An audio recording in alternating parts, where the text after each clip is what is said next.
gonna get real and transparent with you for a minute. Back in 2017, I was training in my Norwalk gym at the time, and I was training the 4 a.m. session. Now, that meant that I had to wake up I decided to wake up at 2:50 a.m. If I wanted to get my sleep in, I would have to go to bed at 7:50, I calculated. I started thinking, how can I fall asleep better? I looked into melatonin, but I found out that kind of messes with your hormones and you get reliant on it. Then I looked into CBD, and eventually that led me to start taking THC, those little gummies, especially the strain that puts you to sleep. When I first took it, I would take the smallest little bit, like the tiniest little bit, because I didn't want to mess with that stuff. I've never smoked weed, even though I'm from Amsterdam. We just don't do that there. It's mostly a tourist thing.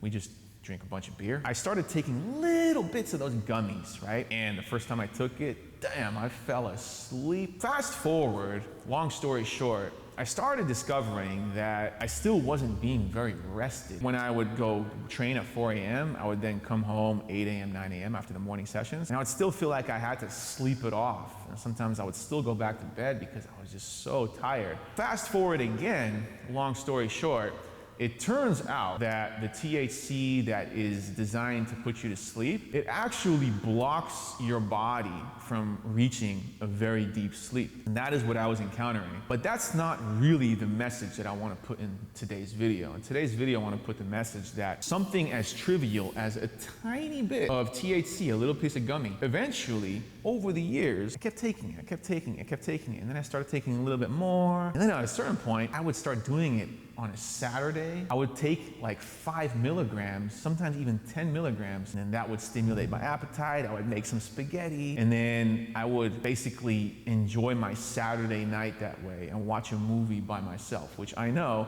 I'm being very transparent with you, it's very sad now that I'm mentioning this in the video. My message to you is that by me deciding to take that small piece of THC gummy eventually led to me taking 5 milligrams, 10 milligrams on a Saturday. And then I would wake up that next Sunday morning with brain fog and again, not fully rested. But worst of all, after a while, my overall desire to accomplish things in life kind of just went down. And my ambition, my hustle, my perseverance, my overall zest for life was just kind of sinking and dwindling down. And it wasn't until I just cut all that out that I realized how much I was actually enjoying it. Because if you rely on weed, alcohol, or junk food, then that weed, alcohol, junk food is filling up a void that you have in your life. For me at the time, just to get completely vulnerable with you, that void for me was really just loneliness. I just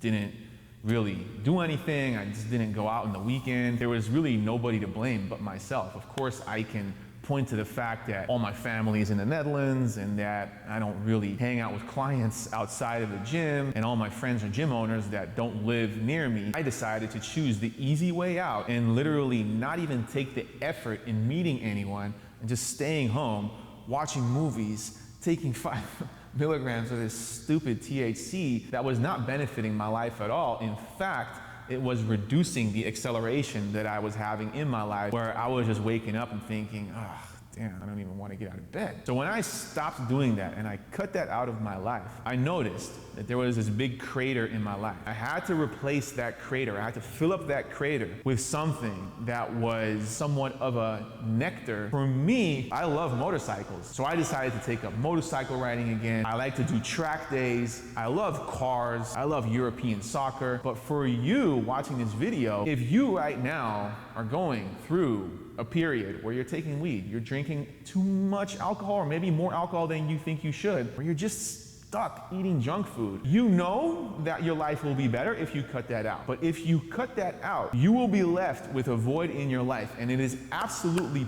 paramount that you replace that void with a nectar, something that is sweet, something that you have no guilt of doing and that you're not ashamed of, and that if people judge you for it, so what? Only you know what you like, but you have to replace the weed, alcohol, drugs with something that is going to move you forward and give you satisfaction at the same time. Now, if you right now have no clue on what that could be, here's some suggestions. Number one, start going for walks.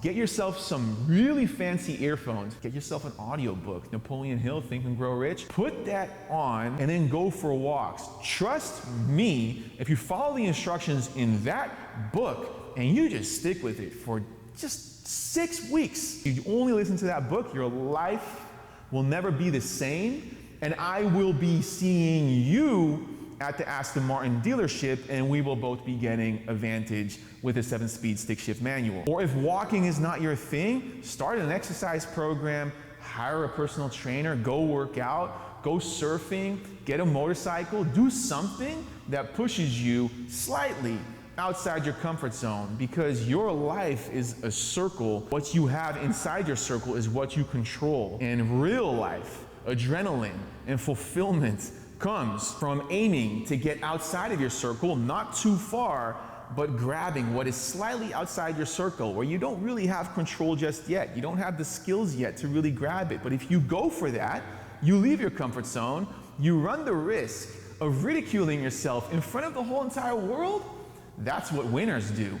And what winners then do, and you will too, you will fall down with your nose flat on the floor. You'll break your nose, it'll be bleeding. Everybody will laugh at you, but the only reason they will be laughing at you is because of their own shortcomings, because they saw you fail and they didn't even want you to succeed, because they saw you leave the bucket of crabs. Because if you have a bucket of crabs, you should see what happens if one crab tries to escape that bucket of crabs. All the other crabs will pull that crab down. Then another crab will try to escape, and then all the other crabs will pull that one down. If you want to leave that bucket, you have to kick them off of you and risk ridicule, leave your comfort zone. And right now, if you are resorting to weed, alcohol, and junk food in order to fill these voids in your life, think about what else you would like to do.